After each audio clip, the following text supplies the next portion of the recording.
Welcome back to clean news Rajasthan.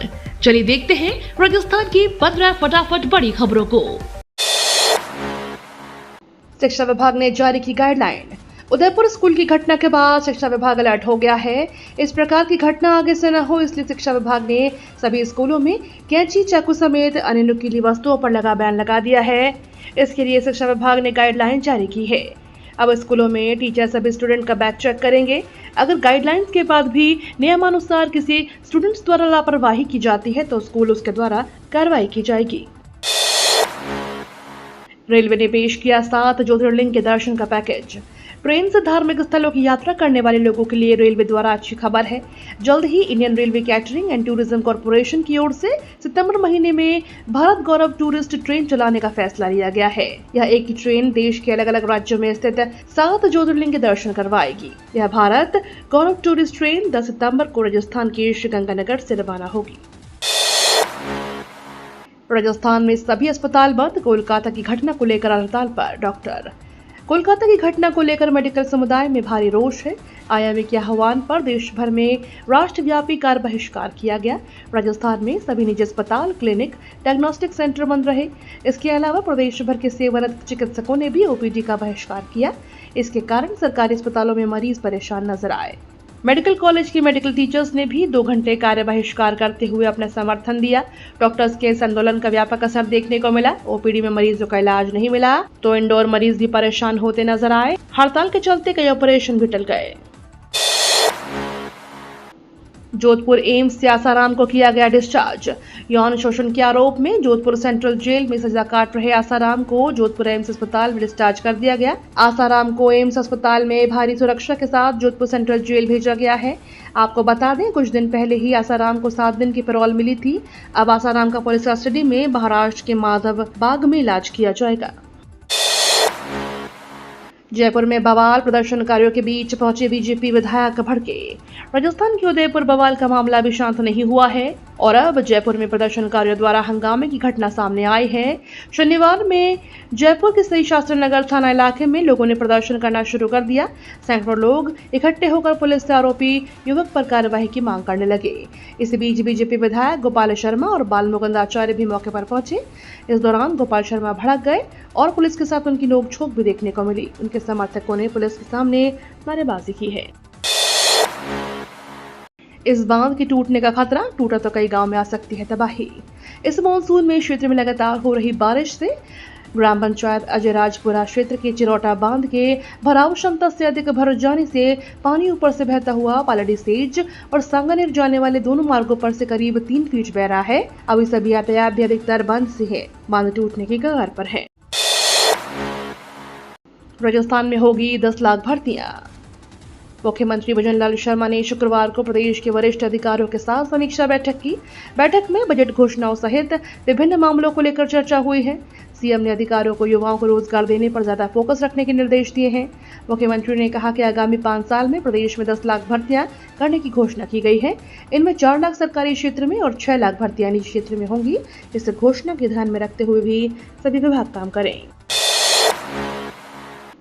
आरक्षण पर supreme court के निर्णय का भील समाज ने किया समर्थन। आदिवासी विकास परिषद ने अनुसूचित जाति जनजाति आरक्षण, अनुसूचित क्षेत्र एवं जनजाति उपयोजना क्षेत्र के लिए कोटा तय करने की मांग उठाई है। परिषद ने डूंगरपुर कलेक्टर को राष्ट्रपति, प्रधानमंत्री, राज्यपाल, मुख्यमंत्री और मंत्री जनजाति क्षेत्र विकास विभाग के नाम पर ज्ञापन सौंपा है। परिषद के अध्यक्ष रूपलाल डामोर और अन्य ने डूंगरपुर कलेक्टर को ज्ञापन सौंपा। ज्ञापन में कहा गया है कि हाशिए पर जा चुके पिछड़े लोगों को SC/ST आरक्षण के कोटे में कोटा देने के लिए उपवर्गीकरण को सुप्रीम कोर्ट ने जायज ठहराया है। प्रशासन की बुलडोजर कार्यवाही। आरोपी के घर को किया जमींदोज।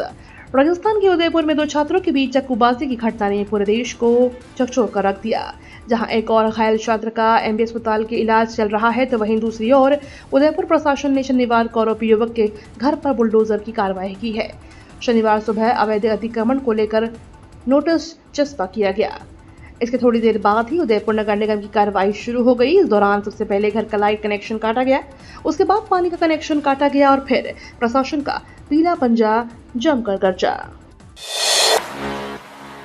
सीएम भजनलाल का तोहफा, रक्षाबंधन के दिन रोडवेज बसों में महिलाओं और बालिकाओं के लिए यात्रा रहेगी फ्री। 19 अगस्त को रक्षाबंधन का पर्व मनाया जाएगा। राजस्थान के मुख्यमंत्री भजनलाल शर्मा ने महिलाओं और बालिकाओं को रक्षाबंधन का तोहफा दिया है। सरकार की ओर से 19 अगस्त को महिलाओं और बालिकाओं के लिए राजस्थान रोडवेज बसों की फ्री यात्रा के आदेश जारी किए गए हैं। रक्षाबंधन के दिन प्रदेश की सीमाओं में कहीं भी महिलाएं निःशुल्क यात्रा कर सकेंगी। एक दिन के लिए निःशुल्क सुविधा रहेगी। सेंट्रल बैंक में नौकरी पाने का शानदार अवसर। बैंक की नौकरी पाने का हर किसी का सपना होता है। सेंट्रल बैंक ऑफ इंडिया में वैकल्टी और गार्ड कम गार्डनर के पदों के लिए भर्तियां निकाली गई हैं। अगर आप भी इन पदों पर संबंधित योग्यता रखते हैं तो सेंट्रल बैंक की आधिकारिक वेबसाइट पर जाकर आवेदन कर सकते हैं। प्रक्रिया शुरू हो चुकी है। MBBS सेंट्रल काउंसलिंग के पहले राउंड में बढ़ी सिर्फ 38 सरकारी सीटें। नीट यूजी के परिणाम के आधार पर MBBS प्रवेश के लिए मेडिकल काउंसलिंग कमेटी की सेंट्रल काउंसलिंग का पहला राउंड शुरू हो गया है और इसके लिए रजिस्ट्रेशन जारी है और चॉइस फिलिंग भी शुरू हो चुकी है। MCC ने इसकी सीट मैट्रिक्स भी जारी कर दी है, जिसके अनुसार इस बार 11,564 MBBS सीटों पर पहले राउंड में प्रवेश कैंडिडेट्स को मिलेगा। कोटा के निजी कोचिंग संस्थान के करियर काउंसलिंग एक्सपर्ट परिजात मिश्रा ने बताया कि इस बार MBBS के पहले राउंड में ज्यादा सीटें अब नहीं बढ़ी हैं। कुछ कॉलेज अभी पहले राउंड में छूट गए हैं तो दूसरे राउंड में शामिल होंगे। देवनानी बोले, दुश्मनों से घिरा है भारत, देश को एकजुट होने की जरूरत। वासुदेव देवनानी ने शनिवार को मीडिया से बातचीत में बड़ा बयान दिया। उन्होंने कहा कि भारत पाकिस्तान विभाजन के वक्त जिस तरह की घटनाएं हुई थी उसी तरह की घटनाएं बांग्लादेश में हो रही हैं, जो चिंताजनक और भारत की सुरक्षा के लिए महत्वपूर्ण है। प्रदेश में सकल हिंदू समाज के कई जगह रैलियां करके एकजुटता दिखाई गई है। निश्चित रूप से इसके PM नरेंद्र मोदी के हाथ मजबूत होंगे। साथ ही मोदी बांग्लादेश के नए सत्ताधारी दल से मजबूती के साथ वार्ता कर रहे हैं। देश के सभी को एकजुट होकर अपनी ताकत बढ़ानी होगी। वक्फ संशोधन विधेयक पर JPC की पहली बैठक 22 अगस्त को। वक्फ बोर्ड संशोधन बिल के लिए बनी JPC की पहली मीटिंग 22 अगस्त को होगी। JPC के चेयरपर्सन BJP सांसद जगदम्बिका पाल की अध्यक्षता में मीटिंग की जाएगी। पहली मीटिंग के बिल भी सभी पक्षों को जानने और इसके लिए आगे की रणनीति पर विचार किया जाएगा। JPC में सत्ता विपक्ष दोनों सदस्य शामिल हैं। इसमें अध्यक्ष सहित 31 मेंबर हैं। मुंबई बम धमाकों के आरोपी को भारत लाए जाने का रास्ता साफ। 2008 के मुंबई हमले के आरोपी तहव्वुर राणा को अमेरिकी कोर्ट ने झटका देते हुए प्रत्यार्पण के खिलाफ उनकी याचिका को ठुकरा दिया है।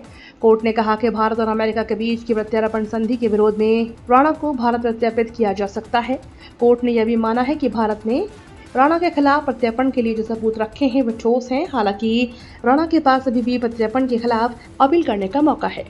ये तो थी राजस्थान की बड़ी खबरें। रोजाना सबसे पहले अपडेट पाने के लिए क्लीन न्यूज राजस्थान को अभी सब्सक्राइब करें।